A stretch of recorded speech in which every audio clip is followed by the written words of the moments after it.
सोबत असेल जाणीव. रोखोक बातम्यांसाठी पाहत राहा जाणीव मराठी. होऊ द्या जाणीव. लाईक करा, शेअर करा आणि सबस्क्राईब करा आपल्या हक्काचे चॅनल जाणीव मराठी.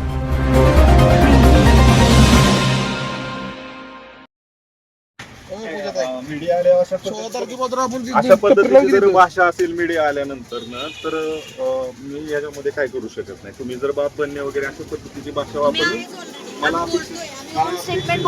अपेक्षित नाही अशा पद्धतीची. मी सहकार्याच्या भावनेतून तुम्हाला सहकार्य काय करता? 8 दिवस बसल्यानंतर सहकार्य करायला आलाय का?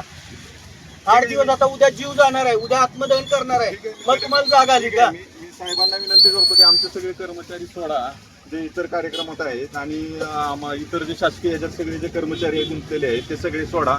जे कास धरणावरती पाणी पुरवठ्यासाठी गेले ते सगळे सोडा. आणि सगळ्यांना मी माहिती गोळा करण्यासाठी 12 दिवस आधी काय केलं? त्याच्या आधी मी निवेदन दिलं, काय केलं तुम्ही? स्वतः काम चुकारपणा करायचा, भ्रष्टाचार चुकीची उत्तरं सीओ पळून गेलेले आहेत, त्याच्यामुळे त्यांनी उत्तर देण्यासाठी उत्तर देऊ शकत नाही, कागद देऊ शकत नाही. सीओ पळून हे कागद देऊ शकत नाही. सध्या यांना पत्र आलेलं आहे. एक मिनिट. सध्या माझ्याकडे त्यांना ज्यांना जे कायदे पाहिजेत ना, त्याच्यासाठी त्यांना कालावधी या ठिकाणी मागतोय, तरी सुद्धा ते कालावधी द्यायला तयार नाहीत. आत्ताच्या आत्ता परिस्थितीमध्ये कागद द्या असे म्हणतात. त्यांचे जे त्यांचे जे प्रश्न आहेत त्या दोन्ही प्रश्नासाठी त्यांना काही दिवसाचा कालावधी मागतोय. आत्ताची परिस्थिती अशी पाहता की सगळे कर्मचारी जे आहेत आत्ताच्या परिस्थितीमध्ये, काही SIR मध्ये गुंतलेले आहेत, काही कर्मचारी अतिवृष्टीच्या कामामध्ये आहेत. यांनी जी माहिती मागवलेली आहे ती 2 वर्षाची, 23, 24, 24, 25 ह्या 2 वर्षाची सखोल माहिती मागितलेली आहे. ही सखोल माहिती जर गोळा करायची असेल तर ह्याला कालावधी लागतो, किमान 30 दिवसाचा कालावधी लागतो हे त्यांना सांगतोय. तरी देखील हे कालावधी न देता आडमुठपणाची भूमिका या ठिकाणी ठेवत असतात. हे प्रशासनाला गळचेप्पी करण्याचं जे धोरण आहे ते अतिशय चुकीचं आहे. अजूनही मीडिया समोर मला उपोषण करताना मी या ठिकाणी विनंती करतो की त्यांना ह्या सगळ्या गोष्टीसाठी मी कालावधी मागतो. जर त्यांना कालावधी द्यायची इच्छा नसेल आणि असंच प्रशासनाला आडमुठपणाचं जर धोरणात त्यांना अडकवायचं असेल तर तो त्यांचा वैयक्तिक निर्णय असेल. सर 3 महिन्यात हॉस्पिटलवर कारवाई करण्यात आली. मग हा आत्ताचा त्यांचा जो विषय आहे त्या विषयाच्या अनुषंगाने त्या विषयाच्या अनुषंगाने त्यांना आत्ताचा जो विषय आहे त्या विषयाच्या अनुषंगाने यांना सगळ्या गोष्टीचा पत्र व्यवहार केलेला आहे. पत्र त्यांना सगळ्या गोष्टी जे दिलेले आहेत आणि सगळ्या गोष्टी या पाईपलाईन मध्ये आहेत. सगळे विषय हे त्याच्या सगळ्या विषयावरती कारवाई. बांधकामाची, अनधिकृत बांधकामाची फेर तपासणी झाली आहे का? अनधिकृत बांधकामाची फेर तपासणी झाली आहे का? अनधिकृत बांधकामाची फेर तपासणी सगळी चालू आहे. जसं ते म्हणतायत त्यांच्या ह्याच्यानुसार जिथं हॉस्पिटल आहे त्या हॉस्पिटलची आमची फेर तपासणी चालू आहे. त्या गोष्टीसाठी लूपमध्ये पण त्यांना ठेवलेलं आहे. आणि ज्यावेळी आम्हाला आढळून येईल आमच्या आत्ताची जी कामं संपतील मान्सूनमध्ये, त्याच्यानंतर सगळ्यांवरती आम्ही नियमानुसार कारवाई करणार आहे. सगळ्याच्या आधी आपण दिलं कधी निवेदन यायला 3-3, 4-4 महिने झाले निवेदन देऊन. काम चुकार माणसं आहेत. हे फक्त हप्ते घेऊ शकतात, कुणालाही न्याय देऊ शकत नाहीत. खोटे उत्तर देत आहेत की आमची तपासणी चालू आहे. आणि हे जातीवादी प्रशासन आहे, हे जातीला टार्गेट करणारं प्रशासन आहे. त्याच्यामुळे आता त्यांनी तोंड लपवून सीओ पळून गेलेले आहेत. आमचा हा आरोप आहे. आमच्या 6व्या प्रश्नाचं निराकरण त्यांनी करत नाहीये. जर 52-53 नोटीस काढलेली आहे, बाब न्याय प्रविष्ट आहे, तर त्यांनी संबंधितांचं दुकान बंद करण्यात यावं अशी त्यांना नोटीस काढण्यात यावी. जर न्याय प्रविष्ट बाब आहे तर एकाला मांडीशी एकाला जागाशी का धरावं हे त्यांनी उत्तर द्यावं. जर न्याय प्रविष्ट बाब असेल तर दुकान बंद करायला सांगावी. टपरी धारकांवरती अन्याय का? एकाचं दुकान काढलंय आणि एकाचं दुकान चालू ठेवलंय, म्हणजेच ह्याचा अर्थ सीओना आणि अतिक्रमण विभागाला यांची पाकिटं चालू आहेत. म्हणून मुजोरगिरी करून आमचं उपोषण दाबण्याचा आणि उद्याचं आत्मदहन रद्द करण्यासाठी सीओ आम्हाला गळ घालत आहेत. काल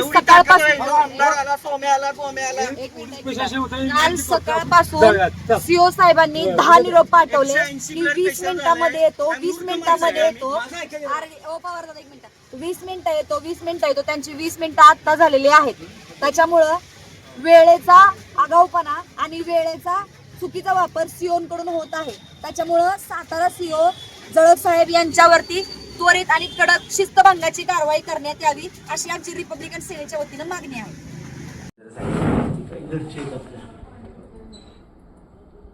ते दिसलं पाहिजे ना की सरांनी एवढा वेळ दिलाय आपल्याला, महत्वाचं आहे त्यांच्यामुळे हे सगळं घडून राहिलं.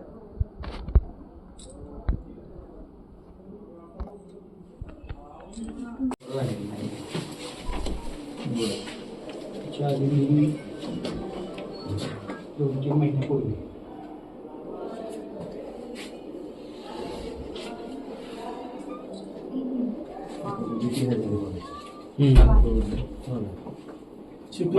नाही फिरावं लागते वळ साहेब, असं कोणच नाही की जवळजवळ 4 तास त्यांनी आम्हाला.